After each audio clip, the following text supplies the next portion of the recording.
Pessoal, nessa parte a gente vai abordar várias situações que podem acontecer, alguns acidentes pequenos, médios e um pouco mais graves, e o que fazer nessas situações. Então vamos dar uma olhada.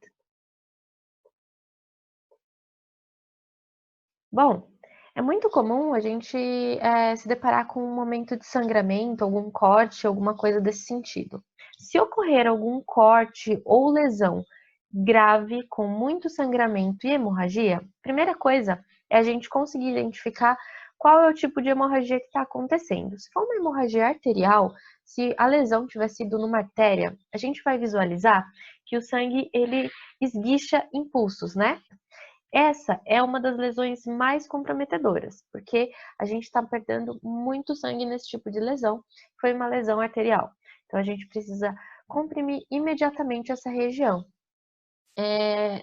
Todos os cortes e tipos de hemorragia nesse sentido, geralmente são tratados da mesma forma, tá? A gente pressiona a área afetada com um pano limpo ou uma sacola plástica, se não houver um pano por perto, o mais forte possível, tá? Então, pressionem bem a região para evitar a perda excessiva de sangue e para tentar conter e aumentar um pouquinho a coagulação do sangue, que vai diminuir a hemorragia naquela região.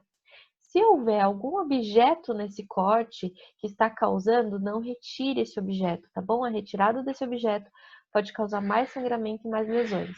Então, entre em contato rapidamente com o corpo de bombeiros ou com o SAMU para que eles enviem uma ambulância para que essa pessoa seja resgatada o mais rápido possível. E o que a gente tem que fazer é diminuir o sangramento e evitar a perda excessiva de sangue nesse momento.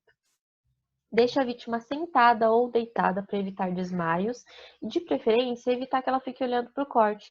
Com a perda de sangue, a pessoa pode sentir bastante frio, tá bom? Então, isso foi uma perda de sangue muito grande. Mas procurem deixar a pessoa coberta até o resgate chegar. Então, ó, algumas fotos para exemplificar. O corte está acontecendo, comprime bastante o local, até se a pessoa estiver sozinha, né? Muitas vezes ela consegue fazer isso. Não façam torniquetes, isso não é recomendado. Também não é recomendado lavar cortes muito grandes, assim, em primeiro momento. Então, apenas comprimir para evitar a perda de sangue. Queimaduras, vamos lá. Tem tanto mito que falam sobre queimaduras, então já vamos começar esclarecendo algumas coisas. Pessoal, passar pasta de dente, óleo, manteiga, nada disso é recomendado, tá bom? Não passar nada em queimadura. E a gente tem alguns tipos de queimaduras, a gente vai falar um pouquinho sobre elas e o que fazer. Tem a queimadura de primeiro grau, que são aquelas mais comuns em casa, né? Que causam aquela vermelhidão, inchaço, ardência e dor. A segundo grau é superficial, que tem uma dor intensa, e o aparecimento de bolhas ou uma umidade assim em cima da ferida. Também são bem comuns e podem acontecer muitas vezes em casa. A gente tem a de segundo grau profundo, tá? Que são 2 graus um pouquinho distintos. A de segundo grau profundo, ela é um pouco mais grave, tem uma dor mais intensa, o aparecimento de bolhas, umidade também acontece e em algumas partes aparece já esbranquiçada. Então, essa de segundo grau profundo, ela é segundo grau com terceiro grau, vamos dizer ali, um meio termo. A queimadura de terceiro grau, você vai visualizar a pele esbranquiçada e ou carbonizada em alguns pontos. E pouca dor ou quase nenhuma, porque as terminações nervosas, elas acabam sendo danificadas pela queimadura, tá? Então a pessoa basicamente não sente muita dor nesse caso. E tem um certo aspecto de couro, assim, a pele fica emborrachada, então é um estágio já um pouco mais grave do que segundo grau, né, onde você acaba às vezes até perdendo a função daquele órgão afetado. E a de quarto grau pode atingir ossos e órgãos, então elas são bem profundas, alguém que ficou ali em contato com o agente que causou a queimadura por algum tempo, e geralmente resulta em perda da função, tá? O órgão se aparenta bastante carbonizado e muitas vezes a perda da função daquele órgão é inevitável. E quais são as causas das queimaduras, né? Geralmente acontece por calor, substâncias químicas corrosivas, líquidos quentes e vapores, frio intenso ou radiação solar. Aquela queimadura que acontece quando a gente fica no sol muito tempo também é uma queimadura que precisa ser tratada como uma. Então, olha só, a gente tem a queimadura de primeiro grau, né? Tem aqui um diagrama mostrando mais ou menos. Então, ela afeta mais a parte mais exterior, né? Assim, as partes mais externas da derme, tá? Aí a gente tem a de segundo grau, que vai causar essas bolhas. E a de terceiro grau, olha só, é uma queimadura bem mais grave, mais profunda e que afeta todas as camadas da derme. E aí, o que a gente faz quando a gente tem uma queimadura?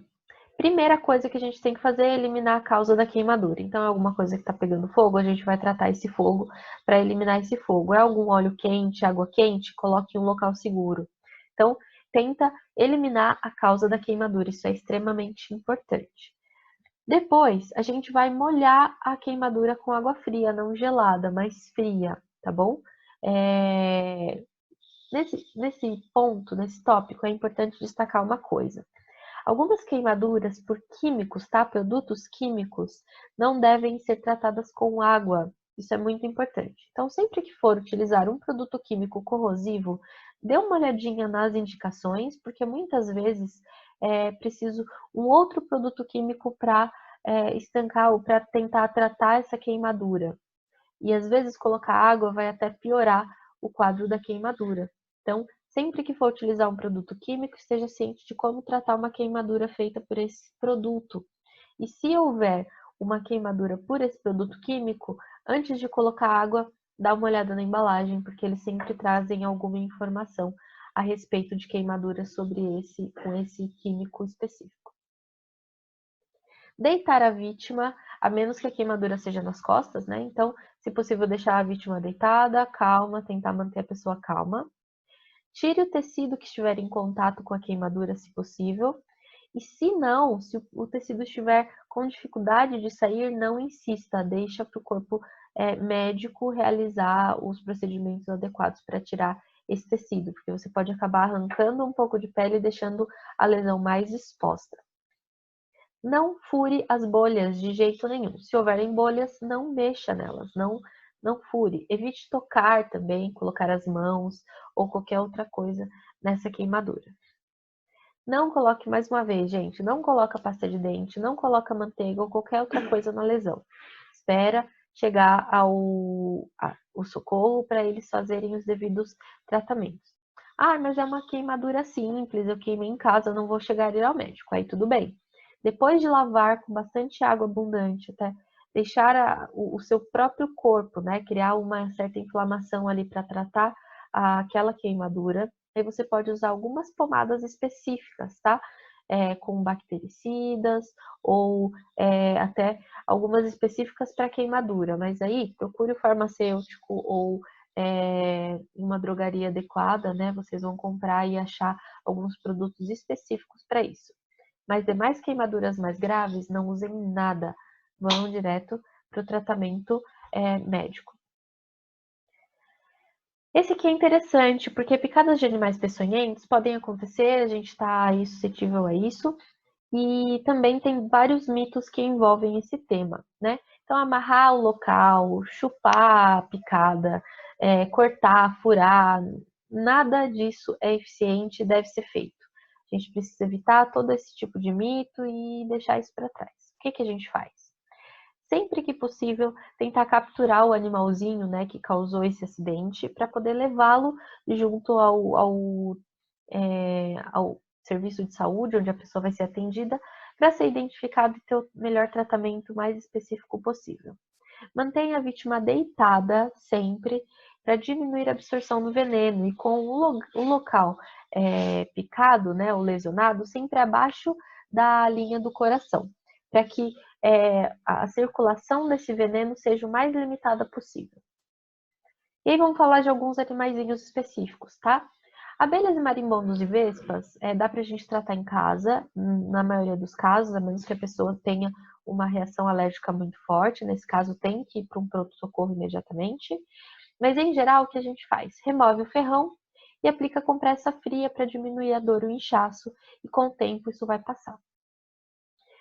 Picadas de carrapato, né? Precisa tirar todos imediatamente, precisam ser retirados da pele, são difíceis de retirar, e colocados em um vidro para análise futura. Geralmente, colocá-los em álcool funciona muito bem, eles morrem na hora, não dá trabalho para ficar apertando, não façam isso também. E porque carrapatos são transmissores de doenças graves, então a gente precisa analisar esses bichinhos se a pessoa tiver algum sintoma posteriormente. Escorpiões. Levar a vítima e o escorpião rapidamente para atendimento e aplicar soro específico. Então a gente precisa do escorpião para saber qual é o soro específico que a pessoa precisa utilizar, tá? E aí leva o mais rápido possível para o atendimento. Cobras. Mantenha a vítima deitada, como a gente já falou, quieta, o mais quieta possível, calma, com a parte da picada abaixo do nível do coração. Se possível, leva o animal também para análise. Não conseguiu capturar o animal? Tenta pegar o máximo de características possíveis, cor, formato da cabeça, tamanho, para facilitar na hora de injetar um soro nessa pessoa. Por último, pessoal, a gente vai terminar com as convulsões, que também são quadros que acontecem, de certa forma, frequentemente. Tem dois tipos de situações, né? O que a gente faz antes ou durante a crise e depois da crise, da convulsão. O que é a convulsão? Só para deixar bem claro, né? São movimentos involuntários do corpo dessa pessoa que está tendo essa crise e geralmente ocorrem contrações musculares involuntárias de todo o corpo e muita salivação. Então a pessoa produz muita saliva e o que pode assustar um pouco quem nunca viu esse tipo de crise, mas tem alguns passos que a gente tem que seguir. Quais são? A gente não deve mover a vítima ou tentar imobilizá-la. O que a gente precisa fazer? Tirar tudo que tiver de perto, né? Os objetos que a pessoa pode se chocar, e deixar os movimentos ocorrerem livremente. As convulsões, elas ocorrem em um tempo limitado, então geralmente duram segundos ou 1 minuto. Se uma convulsão durar muito tempo, mais de 1 minuto, né, é importante levar ao médico para fazer alguns exames e ver se está tudo bem, porque pode causar algumas consequências, algumas sequelas, principalmente as que chegam até 5 minutos, tá? Mas geralmente são crises muito rápidas. Pode parecer um tempo enorme ali enquanto a gente está tratando e tal, quando acontece, mas é até legal dar uma cronometrada. Olha para ver quando começou o relógio, quando acabar, dá uma olhada também. Procura um tecido, uma almofada, uma blusa para colocar sob a cabeça dessa pessoa, embaixo da cabeça, para evitar choques com o chão da cabeça e evitar aí alguma concussão encefálica e coisas do tipo, tá? Se possível, colocar a cabeça um pouquinho de lado, tá? Não é para segurar com força, mas colocar levemente a cabeça de lado, porque a pessoa vai salivar muito, né? Então a saliva vai escorrer para o lado, é melhor. E também se a pessoa, caso acabar vomitando, ela também vomita lateralmente, não tem o perigo de ter alguma asfixia com isso. Afrouxe as roupas do paciente, deixa ela o mais confortável possível para facilitar também ela respirar. E não coloque a mão na boca do paciente, pessoal. A pessoa não vai engolir a língua, isso não existe, isso é um mito, tá bom? Colocar pano na boca da pessoa também pode atrapalhar muito a respiração, pode também te machucar, então não façam isso. E depois da crise? A crise acabou, a pessoa acalmou, não estão acontecendo mais os espasmos, né, as contrações. O que a gente faz? Monitora a respiração do paciente, vê se está respirando tudo direitinho. Se não tiver, a gente vai voltar para aquelas orientações do começo da aula, tá? Do vídeo lá da parte 1, para auxiliar a respiração desse paciente. Vira o paciente de lado, deixa ele se acalmar, poder levantar, oferece ajuda. E é muito comum a pessoa, após a convulsão, se sentir muito sonolenta. Então, deixa essa pessoa dormir, deixa a pessoa se acalmar, isso é normal. E agora aguarda o quadro do paciente ser normalizado, ok? Leva ela para um lugar seguro, uma cama, um sofá onde ela possa descansar um pouco melhor e esperar a pessoa normalizada essa crise. Espero que vocês tenham gostado e eu vejo vocês na semana que vem.